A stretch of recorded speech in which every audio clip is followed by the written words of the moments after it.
Assalamualaikum warahmatullahi wabarakatuh. Halo, welcome to my video.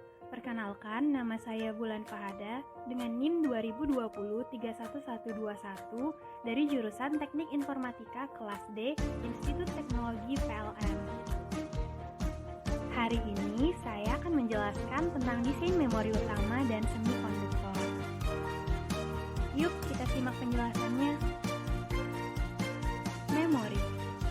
Memori digunakan untuk menyimpan informasi berupa program atau kontrol. Parameter dalam memilih sebuah memori yaitu kapasitasnya. Memori sebagai unit penyimpanan yang terdiri dari alamat dan panjang word bit. Kemudian kecepatan operasi baca, dekode yang terdiri dari waktu akses dan pemulihan waktu atau recovery time. Kemudian ada bandwidth, yaitu kecepatan transfer data memori yang dinyatakan dalam jumlah biter per detik. Kemudian ada latency, yaitu waktu yang digunakan untuk mengakses lokasi atau word yang pertama dalam suatu rangkaian lokasi seperti hard disk. Ada memori berdasarkan fungsi. Ada memori utama, memori sekunder, memori cache, dan memori virtual. Selanjutnya ada memori berdasarkan teknologi, yaitu memori magnetic bubble, memori semikonduktor, memori core, dan memori optik. Selanjutnya ada memori berdasarkan kemampuannya.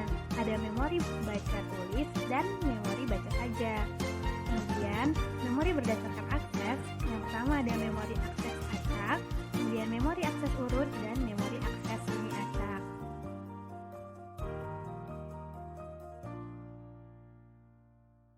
Nah, selanjutnya ada 5 peran memori dalam CPU. Yang pertama ada register internal, yaitu peran yang sangat terbatas dalam penyimpanan informasi sementara ketika program berjalan.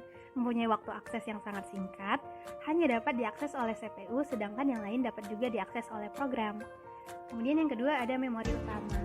CPU mengambil instruksi ketika program dijalankan, dikenal dengan memori program dan memori primer.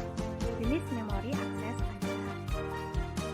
Nah, yang ketiga ada memori sekunder, dikenal juga dengan nama memori pembantu. Digunakan untuk menyimpan program dan data dalam volume besar. Memori lambat dan murah, jenis memori semi acak. Contohnya ada floppy disk dan hard disk.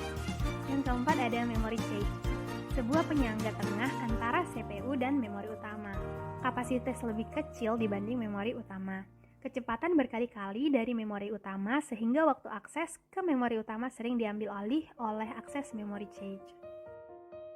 Nah, yang kelima ada memori virtual, suatu fitur yang membantu menjalankan program yang panjang dalam sebuah memori fisik yang kecil.